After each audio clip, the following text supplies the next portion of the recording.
that I'm joining remotely Thank you. out of town for funeral, so I was able to step away. Sorry for your loss. Thanks.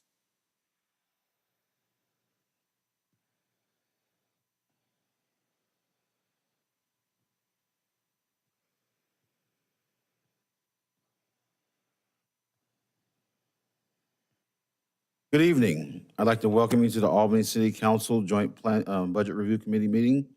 I will start the meeting off with a roll call. Roll call, please, Allison. Councilors Matilda Novak. Here. Steph Newton Azor. Present? Marilyn Here. Jackie Montague. Here. Kupczynski. Here. And Alex Johnson II. Present. Ramesia McGee. Present. Lay members Will Summer. Ed Bach. Here. Keith Losey. Here. Cy Larson. Here. Michael Thompson. Here. Trevor Lee. Here. Jim Taylor. Thank you. Here. Thank you, Jared. Next on tonight's agenda is a strategic plan presentation. I believe it's going to be Director of Public Works, Chris Bailey. That's correct, sir. And Mr. Mayor, let me start off by thanking you all for being at this budget training this evening. And this is probably the most important thing that the council does is appropriate money to get the city's missions accomplished. But any understanding of the city's mission and how the budget is connected to it requires a basis in the strategic plan and how we link the budget to the strategic plan and how the strategic plan reflects the council's priorities. So again, thank you for being here this evening. I'm going to turn it over to Kayla, Deputy City Manager, and Chris Bailey, our Public Works Director. And then following their presentation, we'll turn to Gina Yeager, our Finance Director. So over to you. Thank you. So good afternoon, everybody. I'm Chris Bailey. I'm the Director of Public Works here, and Kayla and I are going to tag team this. You should have a printed version of the Strategic Plan Annual Report on your dais, hot off the press.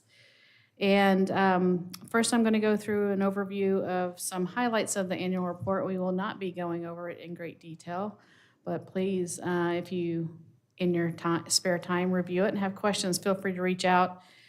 And then Kayla is going to wrap us up with a discussion on how the strategic plan and the budget intertie and how we can best use both of those processes. Okay, so this annual report is for fiscal year 23-24. You might remember that we did a similar report and provided a report to the council last year in November. Our goal was to get this to you in August of this year, but that did not happen. But we're working towards it, and we'll talk about timelines a little bit later. This is our second annual report on our strategic plan, so this is still a relatively new process for us, and we're working to sort of perfect that process as we go. As a reminder, this report is not an attempt to describe all of the work that the city does. So much of the routine work of keeping the organization going and our routine processes is not included in here. This is a report that identifies progress towards the goals listed in the strategic plan. There will be some metrics in there, but this is not in any way an attempt to describe everything the city does. There's a lot of accomplishments and a lot of detail on the accomplishments in the report, but I'm just going to highlight for you this afternoon work in each of the 4 theme areas. So great neighborhoods is the first theme in the strategic plan. The goals in this area are related to creating neighborhoods that offer an assortment of styles and features across the spectrum of affordability in the city and that are well connected to each other, to services, and to resources. As the council knows, there was significant focus on housing over the past year, particularly affordable housing. And so staff worked on several projects related to housing goals, development code, and plans. We also spent a great deal of time discussing street condition, as the council is aware, which is another goal area in this section that describes streets in good condition that provide connectivity both for automobiles, bicycles, and pedestrians. Other projects that you may not be as familiar with include improvements to several parks, much of which addressed ADA, Americans with Disabilities Act concerns. We created a new park in East Albany, Meadow Ridge. There were some interesting innovations at the library, including the Library of Things, which is now operational and very successful. And they also have portable Wi-Fi hotspots that can be checked out, which addresses a concern of internet accessibility. Not everyone in town has reliable internet accessibility, as we learned during COVID. And finally, we have workshops on historic preservation that were offered throughout the year. And we made quite a bit of additional progress on energy conservation, which I'm happy to talk about in great detail because we did a lot of that in Public Works, but I'll spare you for now. The next theme is Safe City. Safe City theme seeks to improve our protection of people and property from various types of hazards.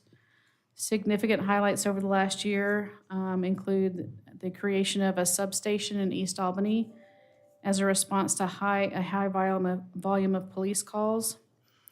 The fire department was able to upgrade some technology that helps with their fire dispatching systems.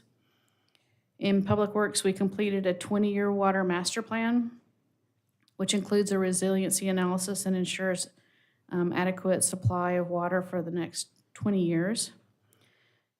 And we began work to expand our compost facility. And then finally, I'll highlight the rating that we have with the National Flood Insurance Program of Class 5 rating, which requires a lot of work from community development, a little bit of work from Public Works, and it really helps our residents who need flood insurance get affordable flood insurance, more affordable than if we didn't have that program. The next theme area is healthy economy. Here, the city is working to improve economic conditions within the city by helping workers, entrepreneurs, businesses, and the community. To that end, over the last year, we've seen a significant investment in our enterprise zone. We've worked to create partnerships for workforce development. The council created the Economic Development Advisory Committee, which is the first of its kind in the city.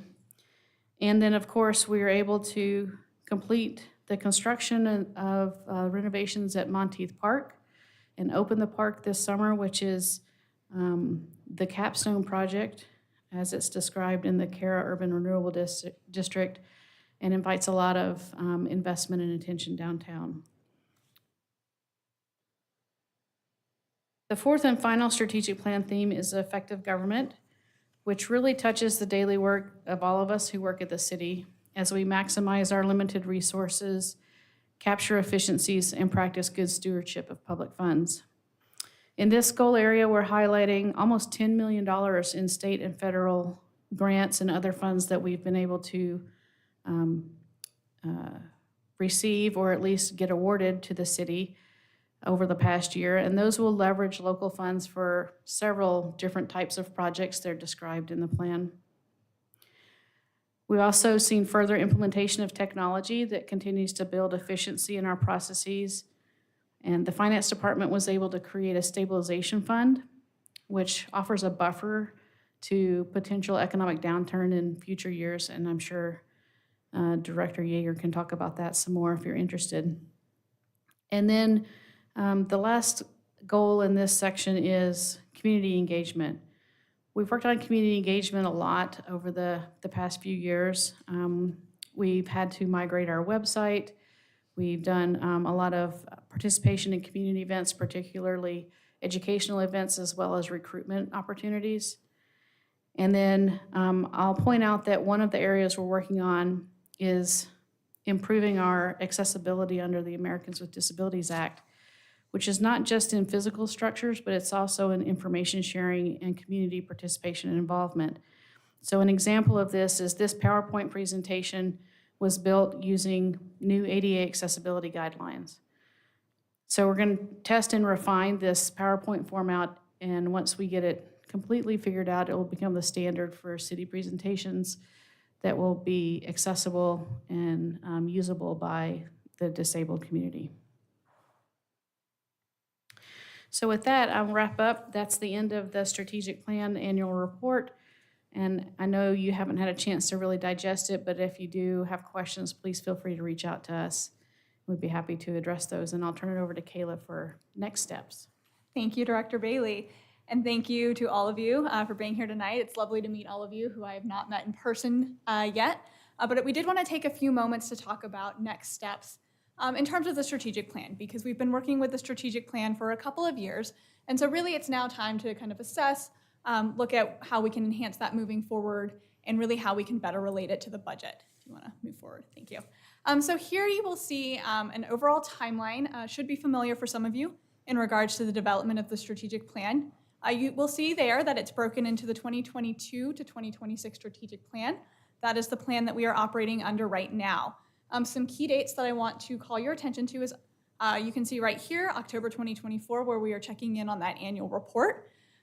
We are doing that now, and then we are also in January going to be having a session with the City Council to really check in terms of the strategic plan and make sure we're doing okay on that. What that allows us to do is have the strategic plan at the forefront of our minds. Sorry, I keep turning away from at the forefront of our minds as we go through the development of the next biennium budget. I will let Director Yeager, when she's up here, talk a little bit more about what strategic budgeting looks like, but that is one area that we are moving towards, is how do we better link the strategic plan with the budget recommendation and discussion in order to make sure we are moving forward those goals. So if you want to move that forward. So a couple of the other enhancements that we're looking at as we move into the next year. One is exploring options for more regular updates. So it's wonderful to get in front of you on an annual basis and really be able to talk through the major accomplishments that have occurred over the prior year.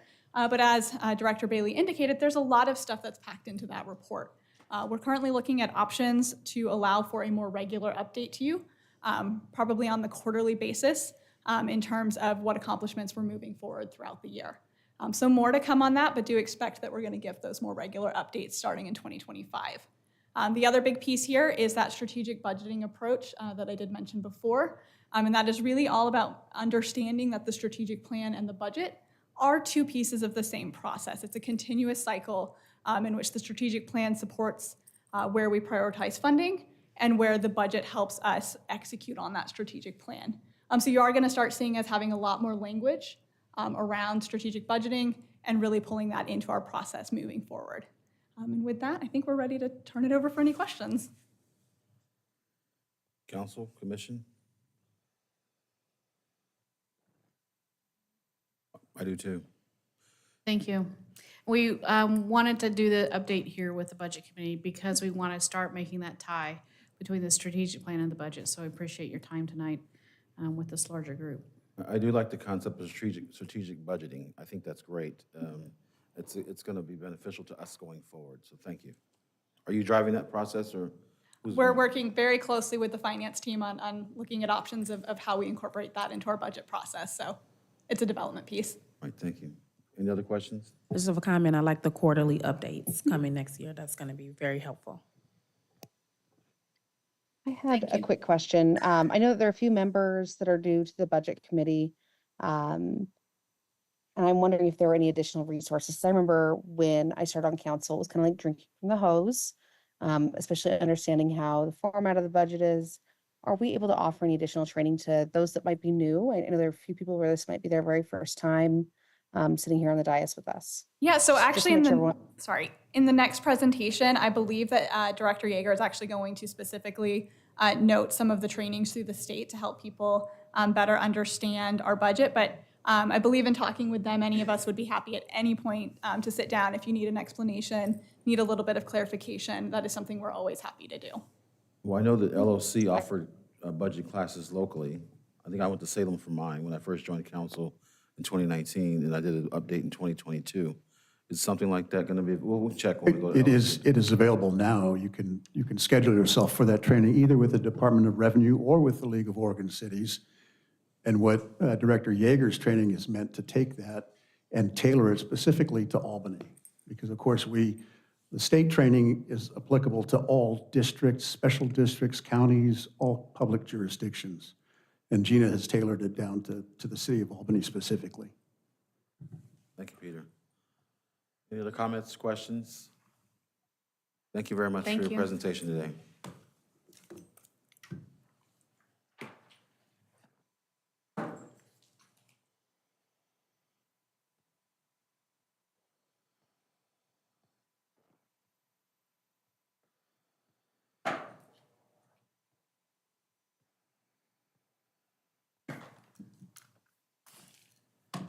Okay, good afternoon. I'm going to try to share my screen. I am not the techiest person, but we'll see what I can do.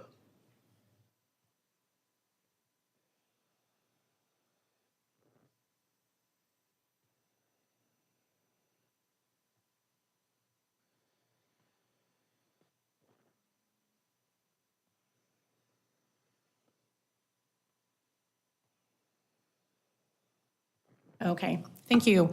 So Oregon local budget law has 4 different sections, and those are preparing the budget, proposing the budget, approving the budget, and adopting the budget. And then after council adopts a budget, then we can go back and we can do a supplemental, or we can do other types of changes to the budget through either resolutions or through supplemental budget. But tonight, we're going to be focusing on preparing the budget. And so what is a budget? And the budget is our largest policy document here at the city. It is a way that we take the strategic plan and we monetize it.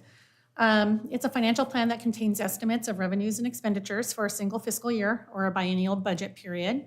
Here at the City of Albany, we have a biennial budget. We went to that in 2019. And then what guides the budget?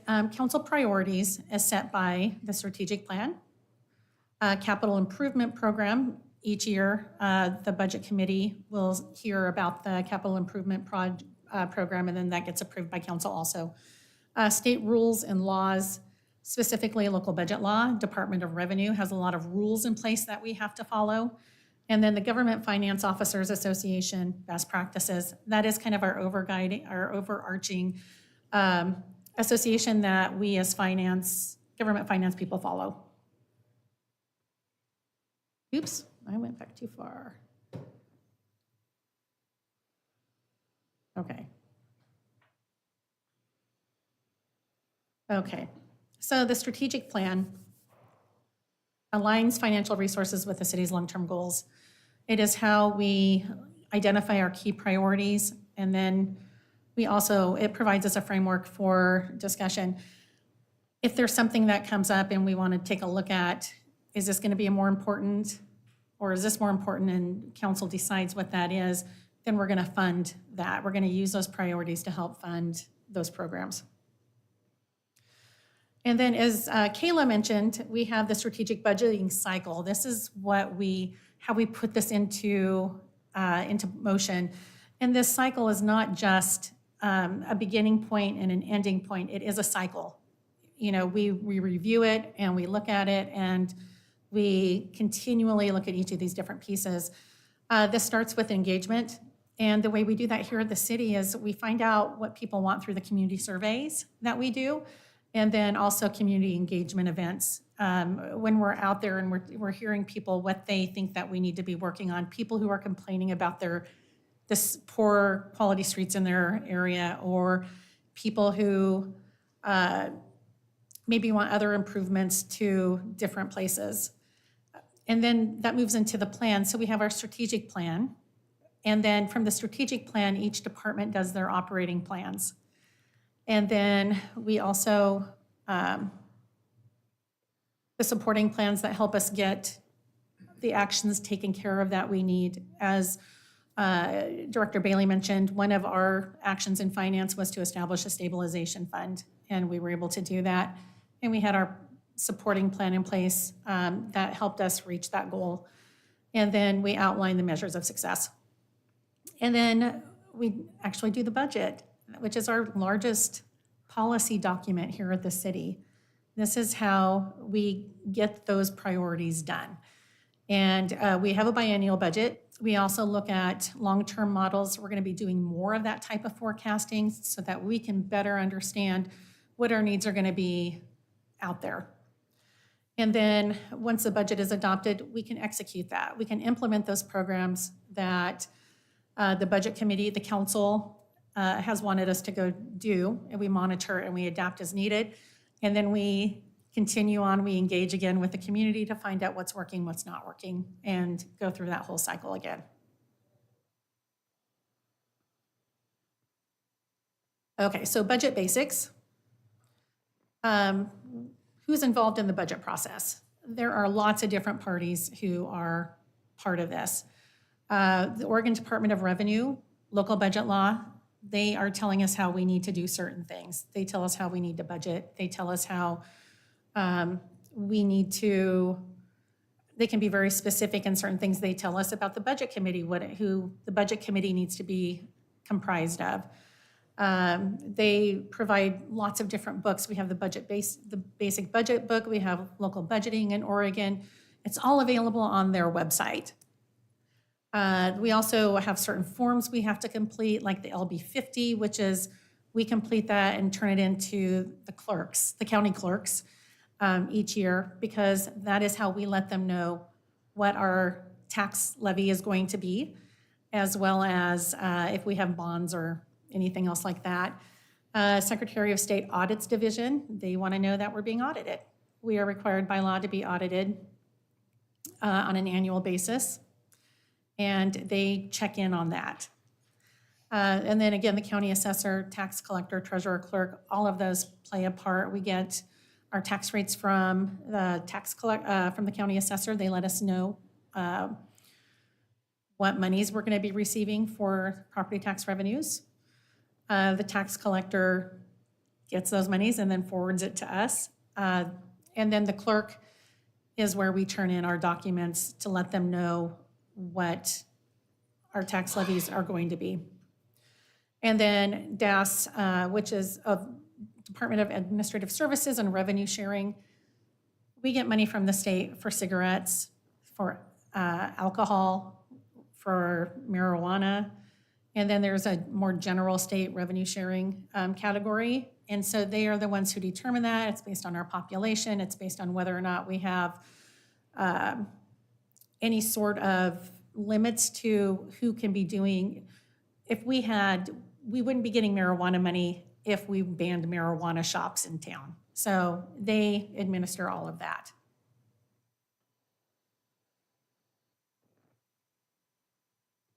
Okay, the must-haves. So we have the budget period, which is our biennial budget, and we're required to state what that is. The basis of accounting, we use a modified accrual, which if you ever want to know more about that, please contact us. It can get a little in-depth. We have to have a budget officer. We have to provide a budget message. And we have a budget calendar, which isn't required, but it is highly suggested. And then the outline, so staff prepares the budget. We take the strategic plan, we take council goals and priorities, and we develop the budget based on that. And then the city manager proposes the budget to the budget committee. And then the budget review committee approves the budget after deliberation. The council adopts the budget after deliberation, and then post-adoption, we have supplemental budgets or other types of, like a resolution transfer, different things like that that we can use. Transfer resolution, got that backwards. Okay, so when we're preparing the budget, we are looking at prior budgets and actuals, and we're looking at the different costs to keep operations going. We are evaluating the future needs of the city, including technology and equipment. Maybe we're going to need new ERP software. We're currently using Tyler Munis for our accounting software, but we're actually coming up on, I think we've been using it for 5 years now, but we actually went out and did a procurement for that, even a couple of years before that. So probably in the next few years, we're going to be looking at that and determining how much that's going to cost and have to really take a look at that. We always consider ways to make processes more efficient, whether that's using technology to help us do that, or one of the things that the finance department is using is a help desk very similar to the one that our IT department uses, so that we can better track requests and maybe see where we need to give more training or, just find out where our focus needs to be. And then we work with departments to identify all their needs and help balance their budget and take into consideration all of those future costs that they may have. Fire trucks are expensive, and we try to keep them as long as we can, but sometimes you just can't do it. Or, do we need to remount an ambulance onto a new chassis? Or do we need new police cars? There's all those types of things that we need to look at, and then help them determine the best way of putting their budget in. And then we look at inflation and its impacts, and those inflation, has been all over the place. And so thankfully it's coming down a little bit, but we still need to look at that because we've had some huge increases in some of our, even our memberships. I think we had talked about that before, where one membership had a 6% increase and another had a 9%. So inflation and it hits in different places differently. So, looking at all of those with an eye to how that's going to impact our costs is really important for staff. This is a budget calendar. This is a very involved budget calendar. I was going to pull out some of this information that really is more in the weeds for department level, but there are a lot of things that we do. So we get the personnel updates, all those different costs based on if we have collective bargaining agreements in place, and health insurance costs and PERS, which sounds like PERS is going to be going up this next biennium a little bit. We get all the information together. We do give directors the forecast. We help the departments develop their budgets.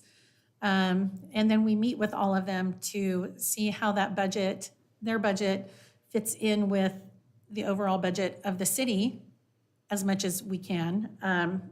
We'll talk about some of the different fund types pretty soon. Some of them are very siloed. And then just a lot more information about different steps that we have to take. It is not the most interesting thing for everybody. So some current assumptions that we have. Property tax increase. This is as of right now. I just want to note that. We don't know yet exactly what numbers we're going to be using. We do tend to budget conservatively, both in revenues, estimations, as well as in expenditures, because we don't want to be in a position where we think we're going to be getting more money in and then we just don't get it. So again, very early preliminary assumptions. When we're forecasting personnel costs, we look at salary schedules, step increases. We look at the cost of living adjustments. What are those percentages? Generally, they're based on COLAs that are based on a CPIW, but it could be something different. It all depends on what's in the collective bargaining agreements. Health insurance, we're usually using about a 15% increase year over year. Certification pays, we have PERS, estimating that at about 35% as of right now. That may change. Taxes, Social Security, workers' comp, and then the new paid family medical leave. So this chart here shows the different funds that the city has the authority to spend money out of. And as you'll notice, we have different types of funds. The general fund is the one fund that every city has, or every government has. The internal service is, we'll talk more about these later, but I just wanted to point out that, as you can see, out of all of them, different funds here at the city. The general fund is actually a fairly small portion of that. And we'll get in a little more deeper on this. So talking about government funds, the general fund is used to account for financial resources that aren't restricted. This is the one, like I said, all governments have a general fund. Some governments only have a general fund. That is not the case here in Albany.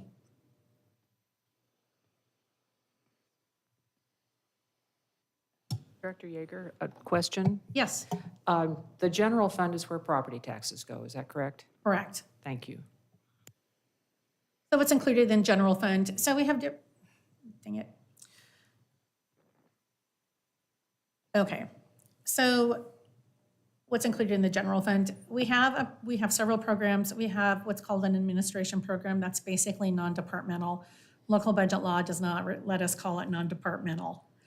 And so in their examples, they use administration. That's what we're calling it. This is the program where we pay, when we collect revenues on behalf of Lynn County for their TLTs, we will make that payment out of this administration program. This is kind of a general program that it doesn't really fall to any other, it's non-departmental really. And so this way we can keep it segregated so it doesn't hit other departments' budgets. We have a planning department.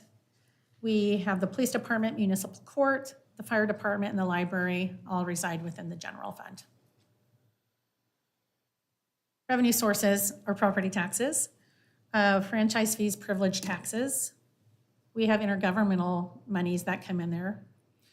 We have transfers in, specifically from the public safety levy is one of the big ones. We track that in a separate fund. And then we have charges for service. We have fines, court fines. We have alarm permit fees and police, licenses and fees for other fees that we charge for, like in planning, when you come in and you want to get things reviewed, planning will charge a fee for that. Investment earnings, and then we have other resources. So these are general fund revenues. And these general fund revenues are, you can see only about less than 50% is property tax. So we have a lot of other funding sources that are in there. We have everything for charges for service, ambulance fees are in here. We have transfers in, like I said, the public safety levy.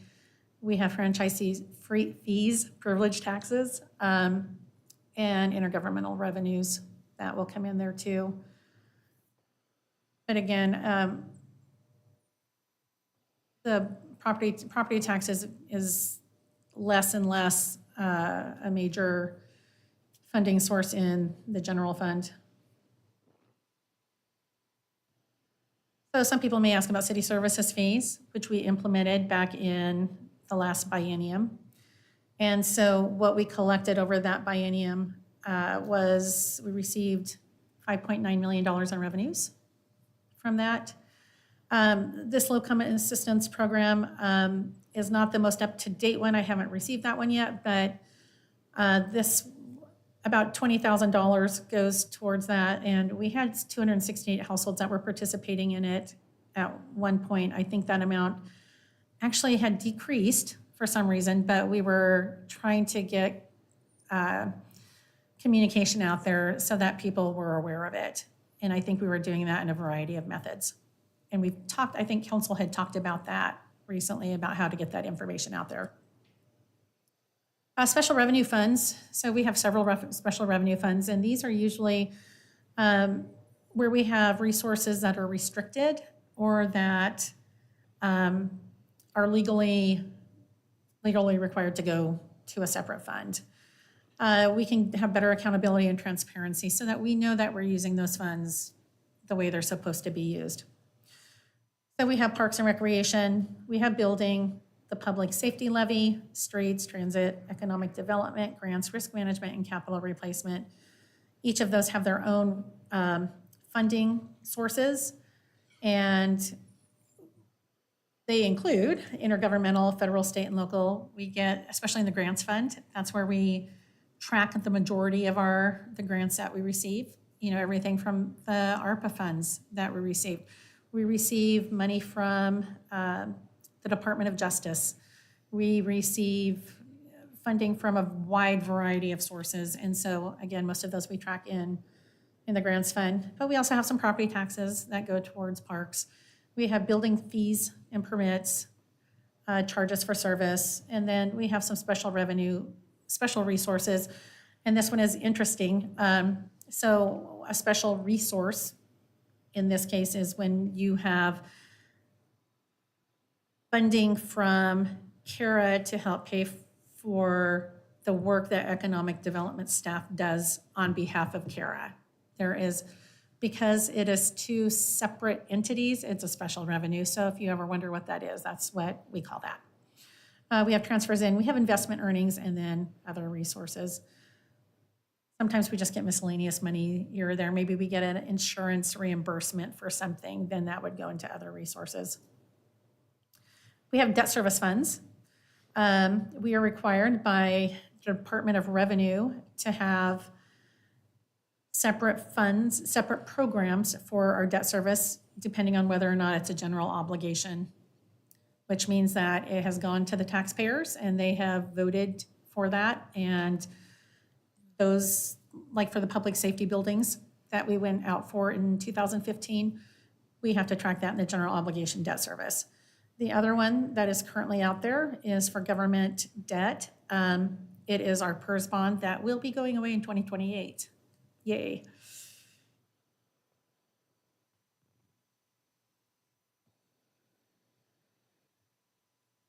And again, the property tax revenues, departmental contributions. We do track debt service for enterprise funds. It's tracked in the enterprise funds, and the same is true for the CARA program. We track all of the ARE debt in there. We have capital project funds. These are generally for big government projects, governmental related projects such as the public safety buildings that we built. We don't want to have that be in any one department, so it comes into this capital projects. You're not going to see this again in the enterprise funds. You're not going to see it in ERA. They track their own capital projects in their own funds. And so we get transfers in, maybe general obligation debt service for the public safety buildings. We receive that tax money from the county that was collected, and it went into here to pay for those expenses. There are some charges for service in there. If we sell property, that will go in there too, and then interest. Permanent funds, we have two funds that we are only allowed to spend the interest. So it's permanent funds account for our endowments. We can't use the corpus, the amount, the body of the endowment. We can only, like I said, use the interest. And it has to be according to the terms of those gifts to us. Proprietary funds, also called enterprise funds, also referred to as business type activities. We charge a fee to external user of the goods that we're providing. Water, sewer, stormwater. We have rates that get charged to the customers who use those services. Gina, may I ask a question? Yes. I have never really heard until tonight, maybe you've said it, but I really didn't hear it until tonight, that the city has endowments. Can you tell me something about that? Because Sure. that's news to me. Yeah, so we have two small endowments in our library. Oh, they're library endowments. For library, yeah. Okay. We had two people who gifted the library some funding, and so we use the interest on that to purchase books. Thank you. Yes. That makes more sense than someone giving an endowment to the city at large. I've heard of endowments to libraries. I've never heard of an endowment given to, so that's why I had to ask. Oh, absolutely, yeah. No, I always appreciate it when people do that. You know, it's such a thoughtful gift. So enterprise funds, water, wastewater, stormwater. And here is a list of all the enterprise fund revenues. I want to point out a couple of items on this. So in 2020, you'll notice the beginning fund balance was a little higher. That's because during the pandemic, it was hard to get things done. It was, getting contractors, getting supplies, getting materials was difficult. So some of those maybe got shifted out a little bit. The other thing I really wanted to point out is that line where it shows that charges for service is a % of total revenue. It shows it going up in 2021 and then dropping in 2022. It actually doesn't drop. So the reason that looks like that is in 2022, we received a settlement for Talking Water Gardens to the tune of $12 million. And that money is earmarked for that purpose. It is not money that we can just go spend on anything.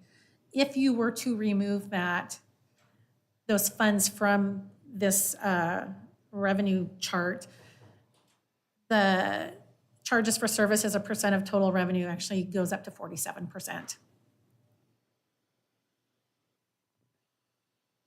Okay, internal service funds, those are central services, which is finance, HR, CMO, city manager's office, IT.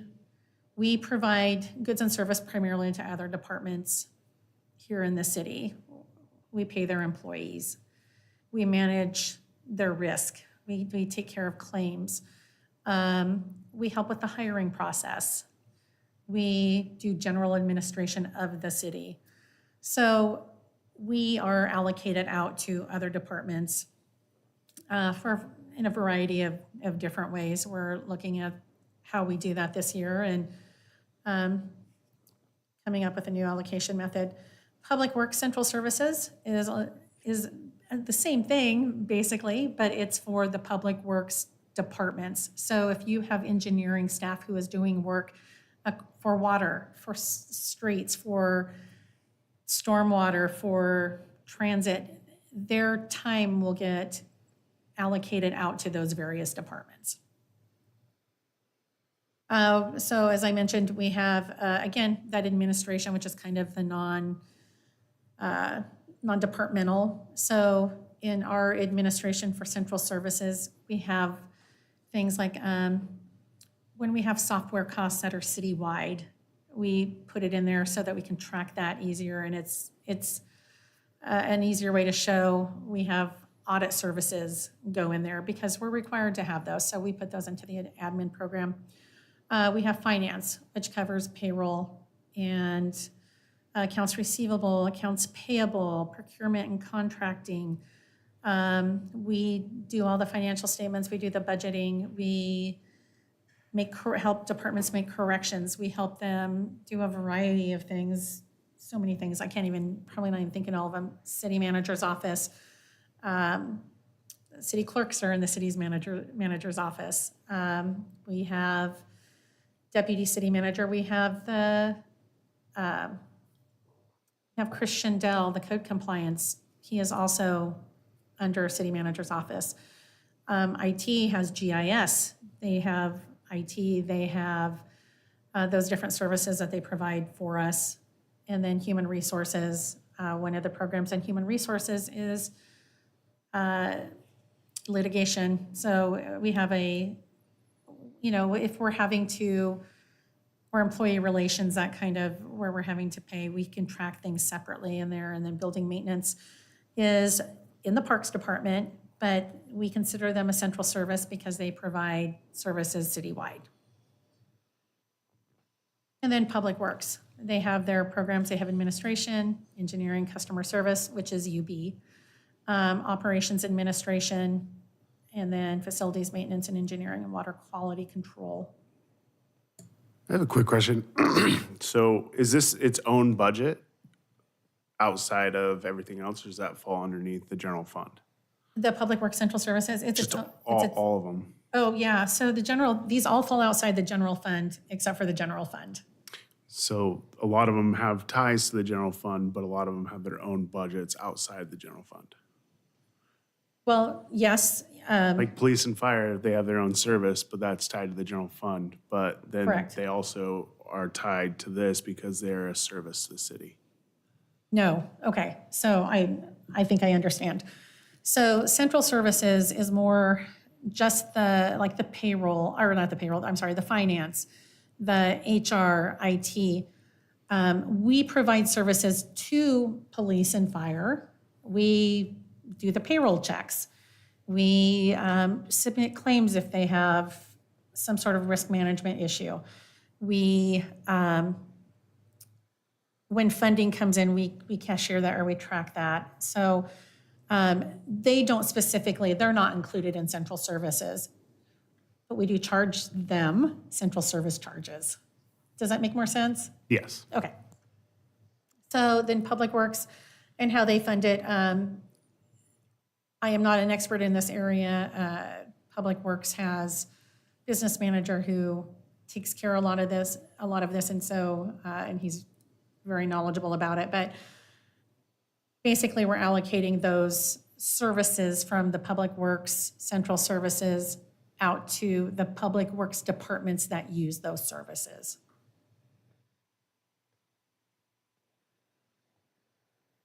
And they do that by direct charges for services by hourly rates on projects. Track their timesheets. They use a lot of project accounting. The Urban Renewal Agency Fund for activities related to the redevelopment of areas considered to be physically deteriorated. You can read that. But basically, it's when we have a certain area that maybe we want to do some improvements to. I grew up here in Albany. I was born here.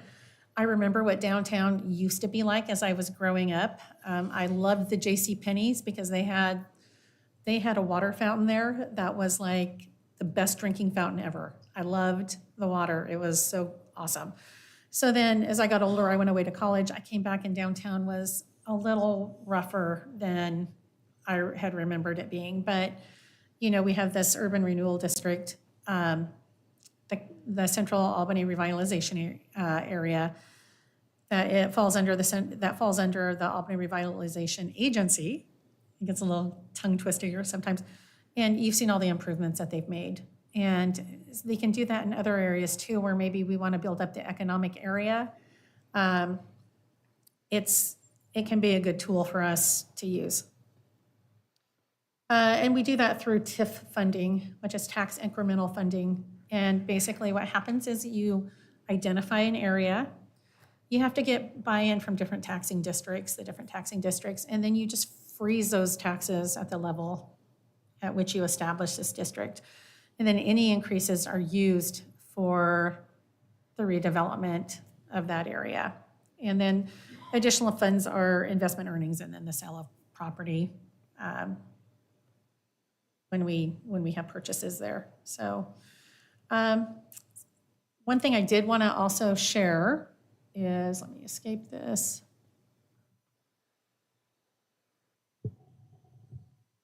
Is somebody was asking, maybe Counselor Newton Azor? Oh, I'm not sharing it. Let me reshare. Are you there, Councilor Newton Azar? I am here. Okay. Yeah, oops.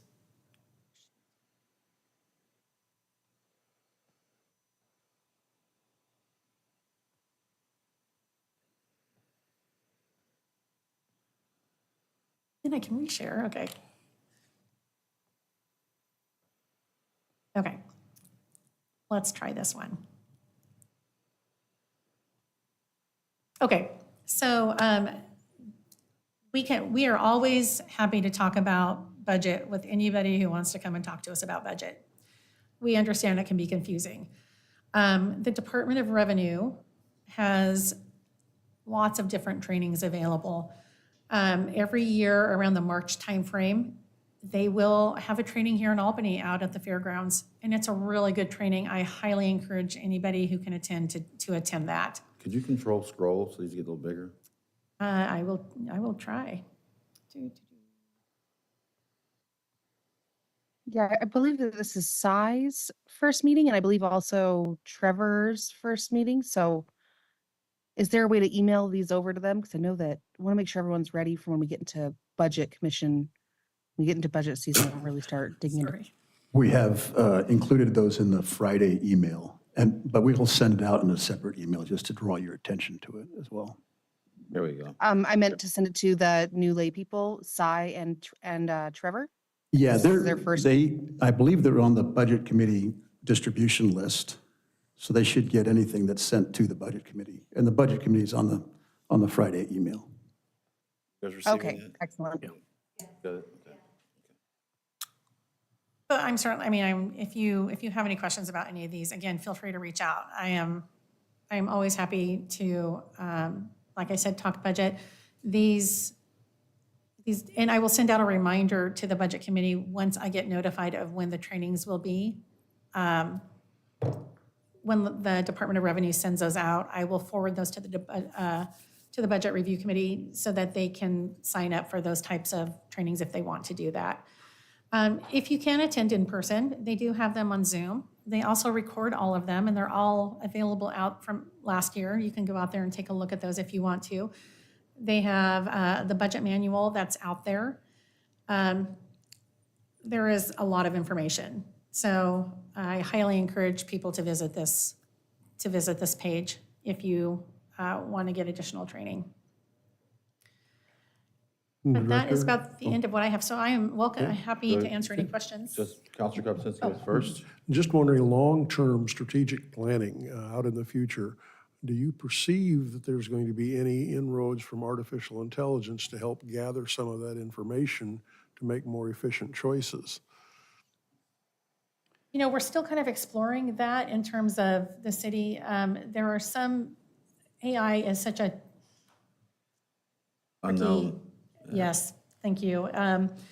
You know, Sean Park, our IT director, can probably give more information on it. I mean, I think the more we understand, there's the potential more use for it, but I also know that we have to be really careful about information that we Fully share. understood, but if it can be beneficial in some respects, hopefully we take advantage of it. But the short answer is yes. It's a little more complicated than that, but yeah, that's a direction that, you know, we would like to go, take advantage of all the technology that we safely can. Any other Mayor, counselor? can I just point out, Gina pointed out the Department of Revenue training, but the League of Oregon Cities also has a separate set of training options for budget builds. And I've heard theirs compared very favorably, maybe even better than the Department of Revenue. And we'll include that as well. Any other counselor or commissioner have a question, comment? Counselor Novak? Thank you. I have sat in on some trainings over the last 4 years, and they are helpful, and this is helpful. My question is, we have a budget committee. We are not discussing the actual city budget. We're giving some nice peripheral information. Does the budget committee still exist to give input on the actual city budget? So Councilor Novak, yes, the Budget Review Committee does exist to give input on the budget, but that's not now. Right now, we are just doing some training so that people have a general idea of what our city does and how our city is set up, so that when we do get to those meetings, they have an understanding of how that is. So generally, those meetings are going to start in the spring, and we will have Budget Committee. So we'll have the meetings. We'll bring the proposed budget to you. There will be discussion, deliberation, and then, you know, once the Budget Review Committee is satisfied with that, it will be approved, and then we take it to council.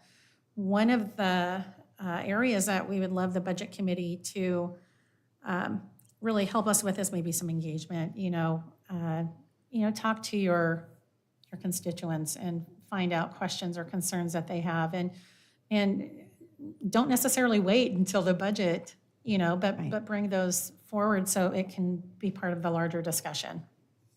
Thank you. I have a question. Counselor McGee?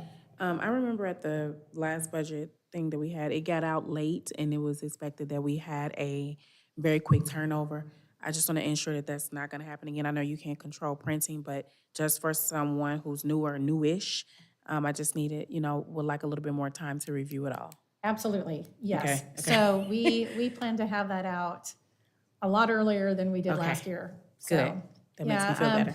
You know, part of last year is we had some staffing issues that came up, which didn't help. But we have planned ahead, and we plan to get that out to the Budget Review Committee and the public, because we have to give it to them as soon as we give it to you in an earlier time frame, so you have a little more time to take a look at it. Perfect, thank you. Councilors, commissioners? All right, thank you. Next on tonight's agenda is other business. Is there any other business for the council or commission?